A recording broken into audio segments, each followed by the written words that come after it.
سروں کا بھرا بھرا بدن، سراہی دار گردن، گوری رنگت، ستواں ناک، بڑی بڑی آنکھیں اور سب سے جاندار اس کے گہرے گلابی ہونٹ، جیسے گلاب کی تازہ پنکڑی کو تراشا گیا ہو۔ کیوں حیران رہ گئے ہمیں دیکھ کے؟ وہ مسکرا کے دھیمی آواز میں بولی۔ اس کے بھرے بھرے گالوں میں بات کرتے ہوئے گڑھے بنتے تھے، ایسے بھنور جن میں ڈوب جانے کو جی چاہے۔ کیا ہوا؟ اس نے شوخی سے پوچھا۔ میں نے اس کو غور سے دیکھا۔ بلا شبہ وہ حسن میں بے مثال تھی، شاہکار تھی۔ اگر وہ میری دنیا میں ہوتی تو اس کی ایک نظر کے لیے کشتوں کے پشتے لگ جاتے۔ میں نے کہا، تم تو دل کا حال جان لیتی ہو، تو بتاؤ میرے دل میں کیا ہے؟ بس فقط پسندیدگی۔ اس کی آواز میں گہرا تعجب تھا۔ ہاں، تم خوبصورت ہو، لیکن میرے اندر تمہارے حصول کا کوئی جذبہ بیدار نہیں ہوا۔ کیا مطلب؟ اس نے حیرت سے پوچھا۔ لمحے بعد اس کے چہرے پر جھنجھلاہٹ کے آثار نمایاں ہوئے، جنہیں اس نے بڑی مہارت سے مسکراہٹ میں چھپا لیا۔ کیا میں قابل حصول ہونے کے جذبات پیدا نہیں کرتی؟ بھرے ہوئے جام چھلک جاتے ہیں، مشروب ان میں جگہ نہیں بنا پاتے۔ میں نے اطمینان سے جواب دیا اور آگے بڑھ کے چرمی نشست پر بیٹھ گیا۔ وہ چند لمحے میرے سامنے کھڑی رہی تو میں نے پوچھا، کیا تم کافی لا سکتی ہو؟ اس نے غیر متعلق بات پر مجھے حیرت سے دیکھا۔ سامانیہ کہاں گئی؟ مجھے اس سے کچھ کہنے کی ضرورت نہیں ہوتی تھی۔ بلا کی مزاج شناس ہے وہ، کہاں ہے؟ اس سے بلا لاؤ۔ میں نے بڑے اطمینان سے اسے حکم دیا۔ میرے علم میں نہیں کہ انہیں کہاں بھیجا گیا ہے، اس نے دھیرے سے کہا۔ اس کے لہجے میں شوخی کا تاثر یکسر ختم ہو گیا تھا۔ میں نے آنکھیں بند کی اور نشست سے ٹیک لگا لی۔ تھوڑی دیر ایسی ہی گزری، پھر شیشے کی میز پر کچھ رکھنے کی آواز آئی۔ میں نے آنکھیں کھولی اور بری طرح چونک گیا۔ یہ کوئی دوسری لڑکی تھی، بے حد خوبصورت اور نیلے رنگ کے شفونی لباس میں ملبوس۔ تم کون ہو؟ آپ نے کافی طلب کی تھی، اس نے دھیرے سے کہا۔ اس کی آواز میں بے پناہ کشش تھی کہ دل آپ اس کی طرف کھینچا جائے۔ اس کے سراپا میں ایسی جاذبیت تھی کہ نظر بس وہیں ٹھہر جائے۔ میں نے پوچھا، کیا تمہیں معلوم ہے کہ مریسی اور عثمانیہ کہاں ہے؟ کون؟ اس نے فوراً پوچھا۔ اس کا بے ساختہ انداز بتا رہا تھا کہ اسے حقیقتاً کچھ نہیں معلوم، ورنہ وہ لمحاتی توقف تو ضرور کرتی۔ اچانک ایک لڑکی اور آئی اور میرے قریب آ کر پوچھا، آپ رات میں کیا کھانا پسند کریں گے؟ کچھ نہیں، میں نے جواب دیا۔ اگر میں ٹہلنا چاہوں تو کیا باہر جا سکتا ہوں؟ کیسی بات کر رہے ہیں؟ بھلا آپ پر کوئی پابندی لگا سکتا ہے؟ آپ جب چاہیں باہر آ جا سکتے ہیں۔ اچھا، شکریہ۔ میں نے غور سے دیکھا۔ اس کی بات کے اختتام پر ہونٹ کاٹنے کی عادت تھی۔ وہ جب اپنے گہرے گلابی ہونٹوں کو دانتوں میں دباتی تھی تو اس کے سفید دانت روشن ہو جاتے۔ میں نے پوچھا، محل میں کتنے لوگ رہتے ہیں؟ یہ محل نہیں، عارضی مہمان خانہ ہے، اصل محل تو یہاں سے بہت دور ہے۔ اچھا، تو کیا ان دونوں کا وہاں بھیج دیا گیا ہے؟ میں نے پوچھا۔ میرے علم میں نہیں۔ کیا یہاں کوئی جل پری ذات نہیں رہتا جس سے میں بات کر سکوں؟ کیا ہماری خدمت میں کوئی کوتاہی ہوئی یا ہم سے آداب برتنے میں کوئی کمی ہوئی ہے؟ میں معافی چاہتی ہوں۔ وہ کہتے کہتے دفتر میرے قدموں میں بیٹھ گئی اور اپنے سفید ہاتھ میرے پاؤں پر رکھ لیے۔ اس کے نرم ہاتھوں کا سرد لمس مجھے اپنے پیروں پر محسوس ہوا تو میں نے جلدی سے اپنے پیر کھینچ لیے۔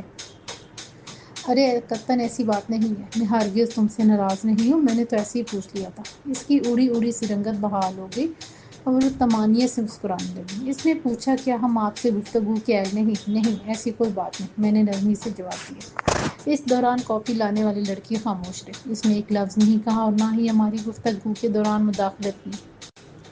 میں نے کہا، آپ لوگ جا سکتی ہیں، میں اپنے خواب گاہ میں جانا چاہتا ہوں۔ جی بہتر، انہوں نے سر جھکا کے کہا اور الٹے قدموں پلٹ گئی۔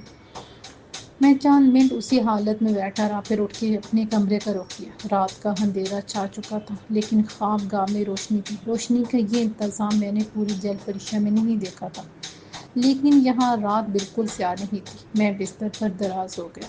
جیسے ہی میں نے آنکھیں بند کی تو روشنیاں مدھم ہو گئی۔ میں نے بستر کے سامنے دیکھا، میز پر 3-4 خمان ریشمی کپڑوں سے ڈھکے ہوئے رکھے تھے۔ مجھے اندازہ تھا کہ اس میں کھانے پینے کی چیزیں ہوں گی۔ میں نے آنکھیں بند کر کے سوچنے لگا، آخر بیوی کہاں ہے؟ وہ مجھے یہاں اپنی مرضی سے لائی ہے تو پھر مجھ سے مل کیوں نہیں رہی؟ کیا وجہ ہے کہ میں اس سے بات چیت نہیں ہو رہی ہے؟ کیا وہ کسی مصلحت کے تحت مجھے بھول گئی؟ اس نے خود مجھے اپنی نشانی سیاہ موتی دیا تھا، لیکن اتنے دعوے کرنے والی آخر خود کہاں تھی؟ اچانک مجھے کمرے میں کسی کی موجودگی کا احساس ہوا تو میں نے فوراً آنکھیں کھولی۔ میرے بستر کے سامنے ایک لڑکی کھڑی تھی۔ تم کون ہو اور یہاں کیوں آئی ہو؟ آقا، اس نے نرم لہجے میں کہا، میں آپ کی کنیز ہوں، مجھے خدمت کے لیے بھیجا گیا ہے۔ اس کا لباس عجیب سا تھا، سرخ بادامی سے رنگ کا، جس میں سے اس کا بدن جھلک رہا تھا۔ عجیب سی روشنی پھوٹ رہی تھی اس سے۔ مجھے کسی خدمت کی ضرورت نہیں، میں نے کہا۔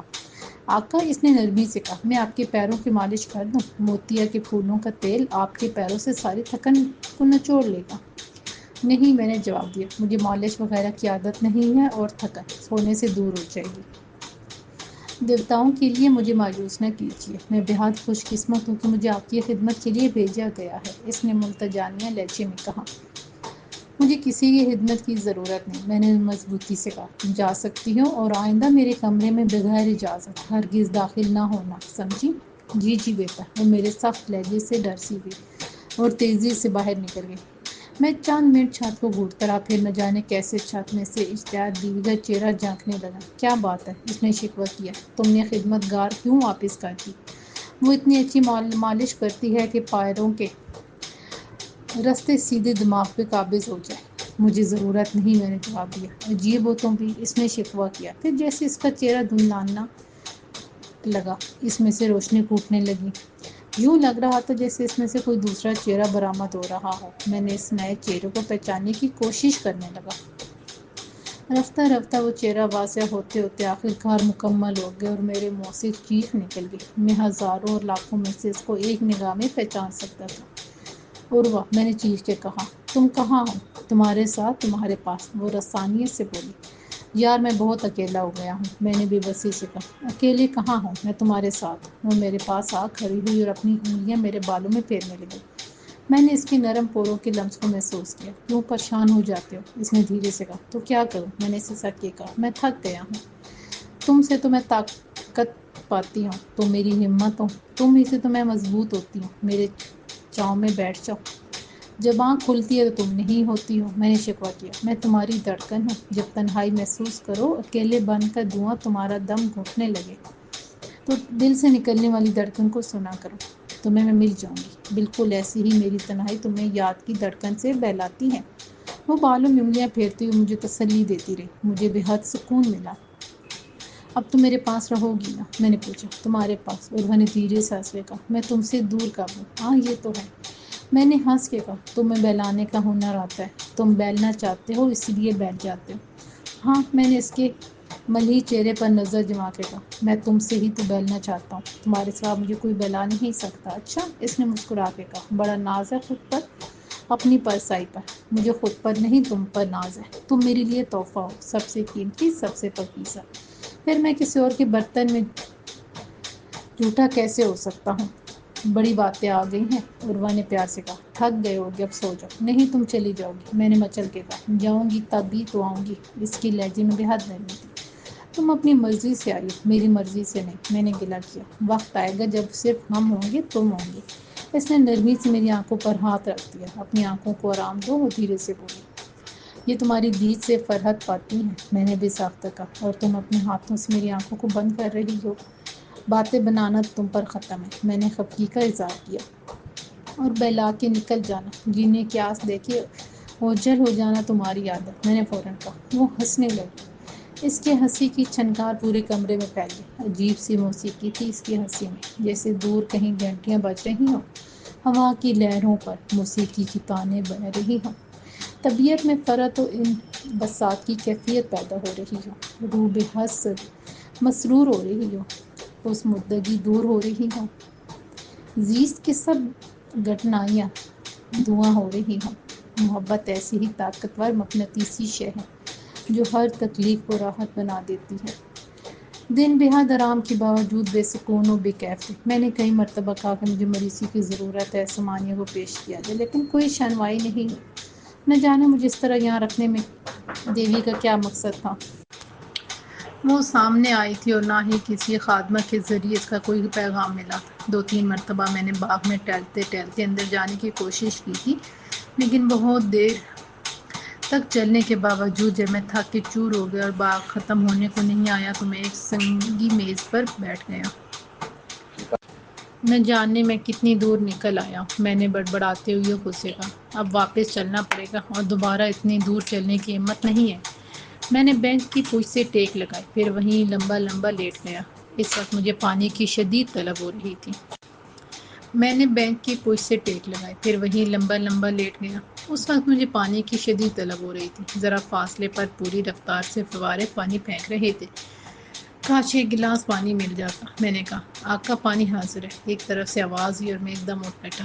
ایک خادمہ بلوریں سراہی اور گلاس لیے حاضر تھی۔ تم یہاں کیسے ہیں؟ میں نے حیرت سے پوچھا اور پھر اس کے عقب میں دیکھ کر ششدر رہ گیا۔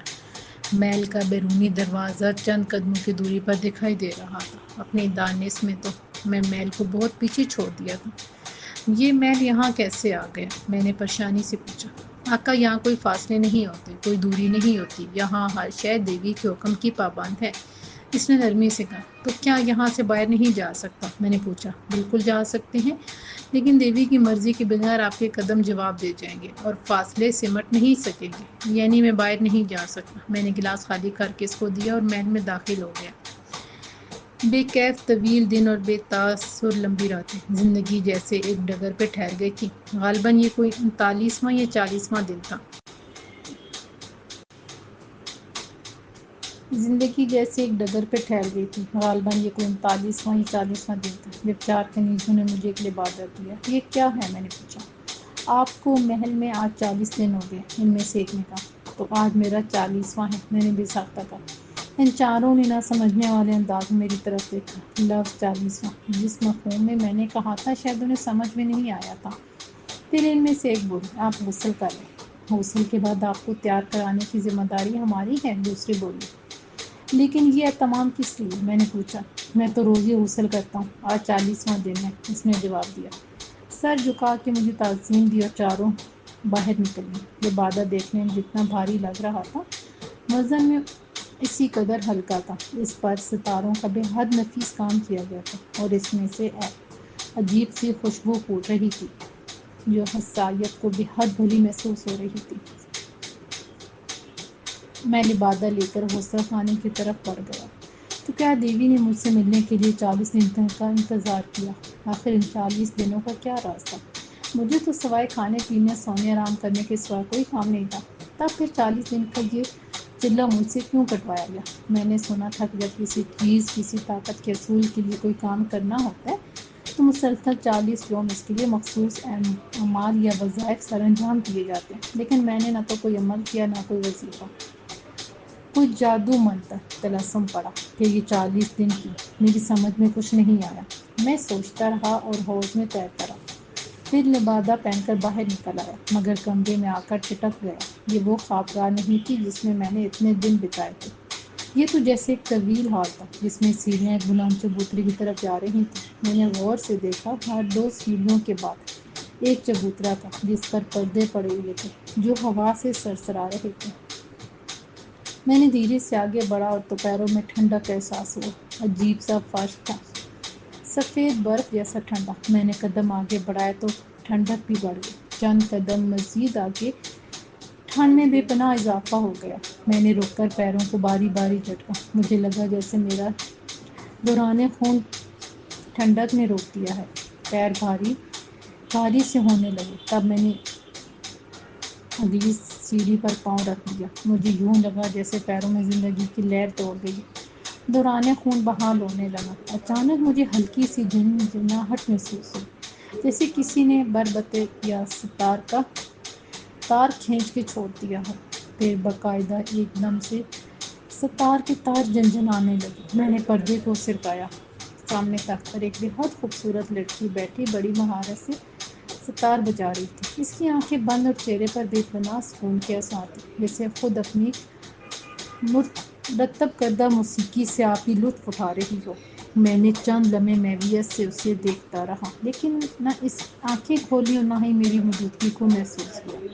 میں ذرا دیر کھڑا رہا، پھر پردے کو چھوڑ کر اگلی سیڑھیوں طے کرنے لگا۔ ابھی چند ہی سیڑھیاں طے کی تھیں کہ تا تا تھیاں تھیاں، تا تا تھیاں تھیاں، چھن چھن چھن چھن، گھنگروؤں کی چھنکار سنائی دی۔ باریک پردے کے پیچھے کوئی رقص کر رہا تھا۔ میں نے پردہ سمیٹا۔ وہ سفید لباس میں تھی اور پیروں میں گھنگرو باندھے رقص کر رہی تھی۔ اس کے سامنے طبلہ، ستار، بانسری، دف، چھڑیاں رکھی ہوئی تھیں جو خود بخود بج رہی تھیں۔ ان سب میں سے گویا موسیقی پھوٹ رہی تھی۔ فطرت محو رقص ہے، ہر شے ایک مخصوص طرز سے ہم آہنگ ہے۔ کسی نے میرے کانوں میں مدھر آواز میں سرگوشی ہوئی۔ میں نے چونک کے ادھر ادھر دیکھا لیکن کوئی دکھائی نہیں دیا۔ یہ کون ہے؟ میں نے پوچھا۔ پہچانا، اس نے کہا۔ میں نے غور سے دیکھا۔ رقص کرتی ہوئی اس لڑکی کا چکر میری طرف ہوا تو میں چونک گیا۔ وہ عروہ تھی، پھر وہ رقص کرتی ہوئے بل کھا کے میری طرف مڑی تو ثمانیہ تھی، پھر وہ راضیہ تھی، اور پھر وہ میں تھا۔ یہ سب کیا ہے؟ میں نے چیخ کے کہا، مگر میری چیخ کا کسی پر کوئی اثر نہ ہوا۔ ڈھولک، بانسری، دف سب خود بخود بجتے رہے۔ مجھے یوں لگا جیسے کسی نے مجھے آگے بڑھا دیا ہو۔ میں آگے کی سیڑھیاں طے کرنے لگا۔ ہر 2-4 سیڑھیوں کے بعد کوئی نیا منظر، کوئی نیا تماشا میرا منتظر تھا۔ لیکن میں آگے بڑھتا رہا۔ میرے دل میں یہ جستجو جنم لے رہی تھی کہ آخر چبوترے پر ان سرسراتی ہوئی ریشمی پردوں کے پیچھے کون ہے؟ کون ہے اس پردہ زنگاری کے پیچھے؟ کس نے یہ کھیل رچایا ہے اور اس کھیل کا مقصد کیا؟ یقیناً واثق تو یہی ہے کہ یہ سب جمیلہ دیوی کا ہی پھیلایا ہوا ہے۔ تو پھر آخر اس کا مقصد کیا ہے؟ ان سب میں کہاں فٹ آتا؟ میں ایک ایک کر کے سیڑھیاں طے کرتا لیکن یوں لگ رہا تھا جیسے فاصلہ سمٹنے کا نام ہی نہ لے رہا۔ اگر اسی طرح ٹانگوں کی جان نکالنی ہے تو صاف صاف بتا دو، میں نے کہا، مگر کوئی جواب نہیں آیا۔ میں کچھ دیر سستا کے پھر آگے بڑھا۔ نہ جانے کتنی سیڑھیاں چڑھی۔ ہر 2-4 سیڑھیوں کے بعد کوئی نیا منظر، نیا نظارہ دیکھنے کو ملتا، لیکن میں کہیں نہیں ٹھہرا۔ اب مجھے جھنجھلاہٹ ہونے لگی تھی۔ عجیب تماشا تھا، فاصلہ طے ہونے میں نہیں آ رہا تھا۔ پہلی سیڑھی پر جتنی دور میں نے چبوترا دیکھا تھا وہ اب بھی اتنا ہی دور تھا۔ میں تھک کے ایک بار پھر سیڑھیوں پر بیٹھ کر سوچنے لگا، آخر یہ فاصلہ طے کیوں نہیں ہو رہا؟ کیا راز ہے؟ کیا بید ہے؟ اچانک مجھے خیال آیا، فاصلہ، دوری، سفر، یہ 3 چیزیں ہمارے دماغ میں کسی شے سے دوری کا تعین کرتی ہیں۔ ہم زندگی بھر انہی اصطلاحات کے پیچ و خم میں الجھے رہتے ہیں۔ ہم دوری کے تصور کرتی ہیں جبکہ یہ دنیا کچھ اور ہے۔ کیا ہے یہ دنیا؟ اس کا آدمی نکالتا ہے کہ یہاں فاصلے نہیں ہوتے، کوئی دوری نہیں ہوتی، ہر شے دیوی کے حکم کی پابند ہے، یعنی ابھی دیوی کی مرضی نہیں ہے۔ اگر اختیار دیوی مجھ سے ملنا چاہتی ہے تو پھر اس طلسم کو توڑنا ہوگا، ورنہ میں ساری عمر فاصلے کے درمیان پھنسا رہوں گا۔ میں نے سوچا تو پھر میں کیا کروں؟ اچانک مجھے خیال آیا، میں نے اپنے زیر جامہ میں ہاتھ ڈالا اور ٹٹول کے سیاہ موتی نکال کر اپنی ہتھیلی پر رکھا۔ وہ اچانک چمکنے لگا۔ یہ دیوی نے مجھے دیا تھا، یہ یقیناً اس کے پاس رہا ہوگا، اس کے گلے، ہاتھوں یا بدن کے کسی نہ کسی حصے سے ضرور مس رہا ہوگا، اور پھر دیوی نے اس کو اپنی نشانی کرا دیا تھا تو پھر اس کو اس وقت کام آنا چاہیے۔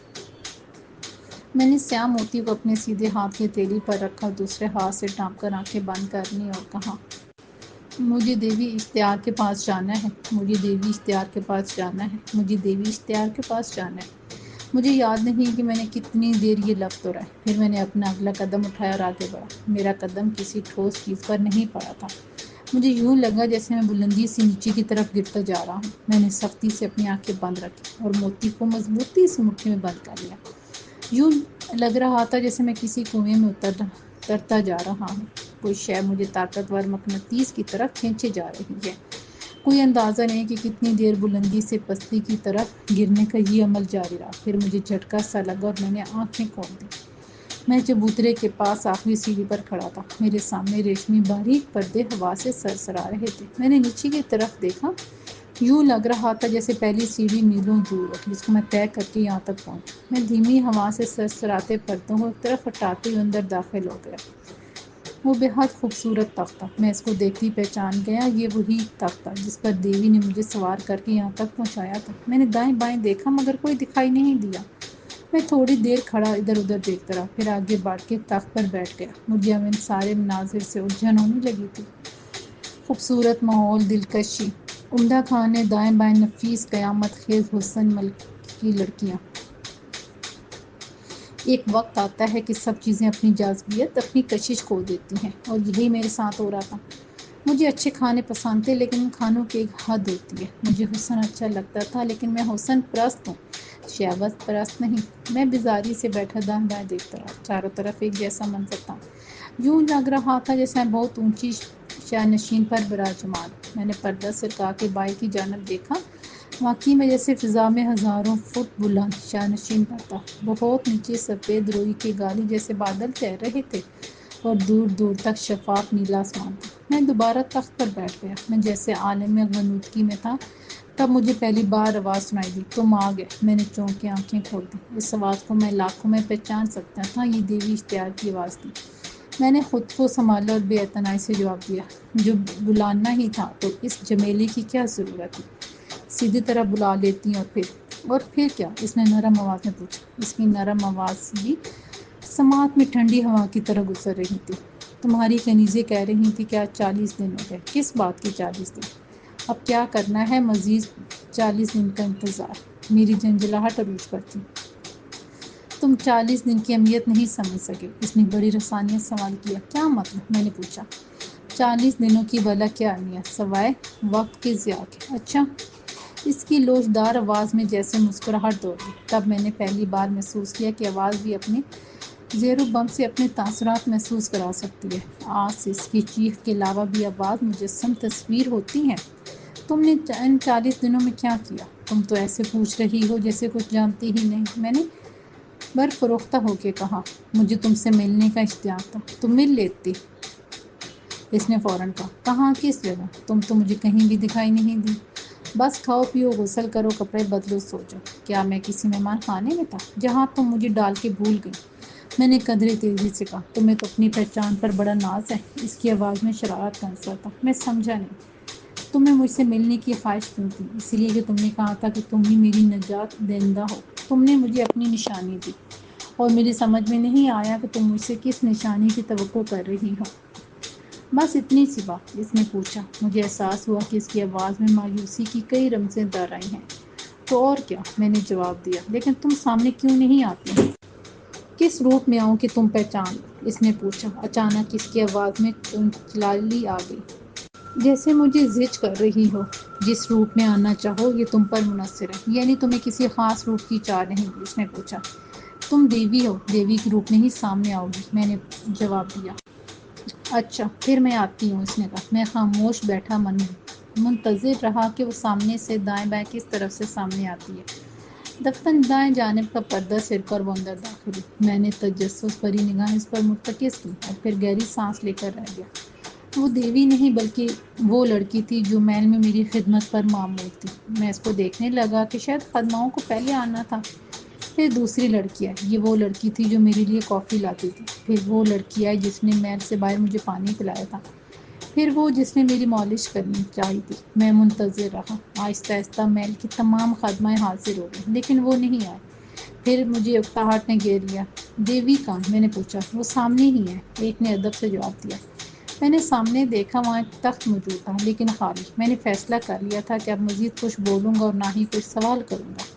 اگر دیوی نے مجھے زج کرنے کا فیصلہ ہی کر لیا ہے تو میں کیوں پیچھے رہوں؟ میں نے آنکھیں بند کر لیں اور ٹیک لگا کر نیم دراز ہو گیا۔ اب ایسی بھی کیا ناراضی؟ آواز آئی۔ میں خاموش ہی رہا اور نہ آنکھیں کھولی۔ بڑا اپنی پہچان پہ ناز تھا۔ میں خاموشی سے منتظر رہا کہ اب وہ کیا کہے گی۔ اس نے پوچھا، جانتے ہو کہ تم کو 40 دن اس طرح کیوں رکھا گیا؟ کیوں؟ میں نے بغیر آنکھیں کھولے سوال کیا۔ کیونکہ بڑے بڑے دعوے دار ہیں اور ثابت قدم نہ رہ سکے۔ میں نے آنکھیں کھولی اور اٹھ بیٹھا۔ عشق کے دعوے مجھ سے اور تعلق کی خواہش میری خدماؤں سے۔ بھلا یہ کیسے ممکن ہے کہ جس کے عشق میں آپ بوٹی بوٹی ریشہ ریشہ سوختہ ہوں اور جب اس کی دید کی باری ہے تو آپ بھٹک جائیں؟ کیا مطلب؟ میں نے پوچھا۔ وضاحت سے کہو، میں سمجھا نہیں۔ میں ہی ہوں ہر روپ میں، دیوی نے جواب دیا۔ مجھ سے عشق کا دعویٰ کرنے والے خدماؤں بدنوں کی تپش سے پگھل گئے، حسن کی خیرگی کی تاب نہ لا سکے۔ کوئی دوسرے دن شباب کے سفر کا دیوانہ ہوا تو کوئی تیسرے پانچویں دن۔ وہ چپ ہو گئے۔ اچھا، میں نے کہا، تو وہاں ہر روپ میں تم ہی تھی؟ ہاں، دیوی نے مسکرا کے کہا۔ اب مجھے تمہارا غصہ اور بے نیازی سمجھ میں آئی۔ میں لمحوں میں جان گیا۔ اس نے چونک کے مجھے دیکھا۔ جب تمہارے عشق میں لوگ خود کو زندہ جلاتے تھے، جب تمہارے سنگِ غسل کے لیے کڑیل جوان اپنی آنکھوں اپنے دل کا نذرانہ پیش کرتے تھے، تمہاری سنگی مجسمے کو اپنے گرم لہو سے غسل دیتے تھے، تو تم اتنی بے رحم کیوں ہو جاتی تھی؟ کیوں؟ اس نے بے ساختہ سوال کیا۔ اس لیے کہ تمہیں ان کی بے وفائی بھٹک جانے کا علم ہوتا تھا۔ جاننا بھی تو ایک عذاب ہے۔ ہاں، اس نے آہ بھری۔ تم پہلے ہو جس سے میں نے باتیں کی۔ دیوتاؤں نے میری تخلیق میں آگ کی لو، چاند کی ٹھنڈک، پانی کی روانی، صبح کی ہوا کی نرمی، پھولوں سے رنگ، شہد سے رس لیا ہے۔ تب مجھے تخلیق کیا پھر دیوتا مجھ پر خود ہی فدا ہو گئے۔ انہوں نے مجھے اٹکھیلیاں سکھائیں، ناز و ادا کی تربیت دی، طاقتوں سے بھرپور کیا، مجھے اپنے وسیع و عریض علاقہ بخش دیا جہاں میری حکومت ہے، جہاں میری مرضی کے بغیر کوئی شے پنپ نہیں سکتی، مجھے روح بدلنے کی طاقت، خوشبو میں، ہوا میں تحلیل ہونے کی تمام صلاحیتوں سے آراستہ کیا۔ تمہاری تخلیق کا مقصد کیا تھا؟ میں نے پوچھا۔ مجھ سے محبت، حسن، عشق، پیار، ممتا تشکیل پاتی ہے، لیکن اس نے دھیمے سے کہا، لیکن کیا؟ میں نے پوچھا۔ مریسی نے تمہیں بہت اچھا نام دیا ہے، عارضدائی، تم عارضی آدمی ہو، سوال تمہاری سرشت اور جستجو تمہاری فطرت ہے، تم مجسم کیوں نہیں ہوتی ہو؟ میں نے پوچھا۔ تمہیں مجھے دیکھنے کا شوق ہے، ظاہر ہے، میں نے جواب دیا۔ اچھا چلو آنکھیں بند کرو، اس نے دھیمے سے کہا، اور مجھے یوں لگا جیسے ٹھنڈی ہوا کا جھونکا میرے پاس سے گزر گیا ہو، میں تمہارے سامنے ہوں۔ میں نے آنکھیں کھولیں تو چند لمحے تو جیسے روشنی کے سوا مجھے کچھ دکھائی نہیں دیا، پھر رفتہ رفتہ آنکھیں اس روشنی کی عادی ہوئیں تو میں نے دیکھا وہ تخت پر بڑی تمکنت سے برجمان تھی۔ اس کی دلکشی کو لفظوں میں بیان کرنا ممکن نہیں تھا، وہ بس دیکھے چلے جانے کے قابل تھی، اور میں اس کو دیکھتا رہا۔ میں نے چند بار پلکیں جھپکیں، پھر سنبھلتی ہوئی بولا، بلا شبہ تم حسن و دلکشی کا حرف آخر ہو، تمہاری نسوانیت، تمہارا سراپا، سب بے خودی کیے دیتے ہیں، مگر میں کہتے کہتے رک گیا۔ کیا یہ تمہارا اصلی روپ ہے جس میں دیوتاؤں نے تمہیں تخلیق کیا اور پھر خود ہی تم پر فریفتہ ہو گئے؟ ہاں، اس نے دھیمے سے کہا، یہ اس روپ کا ہی عکس ہے۔ عکس؟ میں نے فوراً کہا، کیا یہ تمہارا اصل روپ نہیں؟ یہ اصل ہے، لیکن اس کی دلکشی تمہیں تب پتہ چلے گی جب وقت آئے گا۔ وقت آئے گا، میں نے دہرایا۔ کیا تم مجھے واپس نہیں جانے دو گے؟ کیا میں تمہیں پسند نہیں؟ جس نے پوچھا۔ مجھے واپس جانا ہے، تم نے کہا تھا کہ میں ہی تمہاری نجات دہندہ ہوں، آخر ایسی جلدی بھی کیا ہے؟ شاید تم بچھڑنے کے دکھ سے واقف نہیں ہو۔ ہاں یہ تو ہے دیوی، دیوتاؤں کو دکھ اور خوشیاں محسوس نہیں ہوتے، کیونکہ اگر وہ جذبات کا شکار ہو جائیں تو پھر کام کیسے چلے؟ تم غلط کہہ رہی ہو، میں نے فوراً کہا۔ وہ کیسے؟ اس کا لہجہ درست ہو گیا، شاید کبھی کسی نے اسے ٹوکا نہیں تھا۔ تم کو غصہ آتا تھا جب تمہارے عشق کے دعویدار بہک جاتے تھے، کیا یہ سچ نہیں ہے؟ نہیں، اس نے فوراً کہا، پہلی بات تو یہ کہ حسن کی پوجا کی عادت ہوتی ہے، اور پھر دیوتا قاعدے کے مطابق فیصلہ کرتے ہیں، امتحان میں کامیاب یا ناکام ہونا ان کے کاموں، ان کے طریقہ کار پر منحصر ہوتا ہے، جو غلطی کرتا ہے وہ سزا پاتا ہے۔ ہاں یہ تو ہے، میں نے گردن ہلا کے کہا۔ اچھی بات ہے کہ تم نے میری بات کو سمجھ لیا، دیوی نے کہا۔ کیا تم اس محل میں اکیلی ہو؟ میں نے سوال کیا۔ دیوی یا دیوتا اکیلے ہی ہوتے ہیں، اس نے ذو معنی جواب دیا۔ اس محل سے میرے دونوں ساتھی کہاں چلے گئے؟ ان کی ضرورت نہیں تھی، اسی لیے وہ وہاں نہیں رہ سکتے تھے، دیوی نے کہا۔ لیکن وہ ہیں کہاں؟ میں نے پوچھا۔ وہ اطمینان سے، لیکن تمہیں ان کی اتنی فکر کیوں ہے؟ سمانیہ میری مملکت کی شہری ہے، اور اس کو بحفاظت لے جانا میری ذمہ داری ہے، اور مریسی میرا دوست بن گیا تھا، وہ طویل ترین عرصے سے یہاں قید ہے، اس کو اپنی دنیا میں واپس جانا ہے، میں نے اس کو واپس بھیجنے کا وعدہ کیا۔ اس نے تالی بجائی۔ بہت خوب، تم تو کیسے پہچانو گے اس کو؟ اصولی طور پر وہ تمہیں میرا حکم ماننا چاہیے، میں نے جواب دیا۔ دیوی یکا یک طیش میں آ گئی۔ تمہاری جرأت کیسے ہوئی کہ ایک معمولی آدمی ہو کے دیوی اشتہار کو حکم دے رہے ہو؟ یہ فضول بات ہے، میں نے بے خوف لہجے میں کہا۔ یہ جگہ سلطنت جل پریشا کا حصہ ہے، اور میں قانونی طور پر اس مملکت کا بادشاہ ہوں، اور یہاں رہنے والے ہر فرد پر میری اطاعت لازم ہے۔ یہ سرائے امتحان، یہ محل، یہ علاقہ سب میرا ہے، اور تم خود میری احکامات کی پابند ہو۔ یہ دیوتاؤں کا فیصلہ ہے، تبھی ہزاروں برس بعد مجھے لایا گیا ہے۔ وہ چند لمحے مجھے گھورتی رہی، پھر اس کے چہرے کا تناؤ کچھ کم ہوا تو بولی، آج تک کسی نے مجھ سے اس طرح بات نہیں کی۔ وہ بادشاہ نہیں تھے، معمر اعظم کی بھی جرأت نہیں تھی، وہ پجاری تھا، اور پجاری کو سوال کی اجازت نہیں ہوتی۔ میرا ساد لہجہ برقرار تھا۔ میں اگر تمہارا حکم نہ مانوں تو؟ اس نے جرا کی۔ تم قوانین سے مجبور ہو، جو بات زبان سے نکل جاتی ہے اسے پورا کرنا قانون بن جاتا ہے، اور پھر میں تمہارا بادشاہ ہوں۔ شاید تمہیں میری طاقتوں کا اندازہ نہیں۔ اس نے اپنے تئیں مجھے ڈرایا۔ اگر تم سمجھتی ہو کہ میں غلط کر رہا ہوں تو چلو، دیوتاؤں کے حضور چلتے ہیں، جہاں دیوتاؤں کے قدموں سے پھوٹنے والے تالاب میں کنول کے مقدس پھول کھلتے ہیں، وہیں کہیں تمہیں دیوتاؤں نے بنایا ہوگا۔ تم اس بارے میں کیا جانتے ہو؟ وہ پہلی بار قدرے پریشان دکھائی دی۔ میں اپنی ضرورت پوری کرنا جانتا ہوں، میں نے جواب بنوال کیا۔ اب میں سمجھ چکا تھا کہ یہ سب اعصاب کی طاقت اور خود کو برتر ثابت کرنے کا وقت ہے۔ تم نے مجھے اپنی نشانی دی اور اپنی بات پوری کرنا قوانین کی روح سے تم پر فرض ہے، اور قانون کے مطابق دیوی اور دیوتا اپنے قول سے پھر نہیں سکتے۔ وہ مجھے غور سے دیکھتی رہی، پھر بولی، میں اپنا وعدہ پورا کروں گی، لیکن اس کے لیے تمہیں نیلم پتھر کو اس بڑے پتھر کے پاس رکھنا ہوگا تاکہ مقدس پتھر کا دائرہ مکمل ہو سکے۔ مجھے اعتراض نہیں، میں نے فوراً کہا، اور تمہیں اپنی نشانی دے کے جانا ہوگا۔ دیوی نے کہا، میں نہیں جانتا کہ تم کس نشانی کی بات کر رہی ہو، لیکن پھر بھی میں قول دیتا ہوں کہ تمہارا مطالبہ پورا کروں گا، بشرطے کہ وہ میرے ساتھیوں سے متعلق نہ ہو۔ تمہارے ساتھی؟ وہ کون ہے؟ دیوی نے تعجب خیز نگاہوں سے پوچھا۔ عروا اور راول، میں انہیں لے جاؤں گا۔ وہ تو جل پریشا ہی کے باشندے ہیں، کیا وہ جانا چاہیں گے؟ تم ان سے معلوم کر سکتی ہو، میں نے جواب دیا۔ اچھا، دیوی نے کہا، تم مریسی کو کیسے پہچانو گی؟ میں نے سوال کیا۔ کیا تم دیوی کی طاقت کو محدود سمجھتے ہو؟ اس نے پوچھا۔ نہیں، میں نے جواب دیا، میرا مقصد تمہیں اشتعال دلانا نہیں تھا۔ اس نے کہا تھا کہ وہ مریخ سے 10 نوری برسوں کے فاصلے پر ہے۔ ہاں، وہ ٹھیک کہتا ہے، اس نے جواب دیا۔ پھر پوچھا، کیا تمہاری خواہش ہے کہ تم اس کو چھوڑنے جاؤ؟ نہیں، مجھے اس سے کوئی دلچسپی نہیں، میری ذمہ داری تو بس اس کو اس کی دنیا تک پہنچانے کی ہے، میں نے فوراً جواب دیا۔ اچھا، دیوی نے سر ہلایا اور خاموشی میں ڈوب گئی۔ میں بھی اپنی جگہ خاموش بیٹھا رہا۔ اچانک تالی کی آواز نے مجھے چونکا دیا۔ میں نے دیکھا کہ دیوی کے اشارے پر ایک خادمہ تشت میں مشروب لائی تھی۔ وہ مجھے مسکراتی ہوئی نگاہوں سے دیکھ رہی تھی، اس کی آنکھوں میں محبت تھی اور میں اس محبت میں ڈوب گیا۔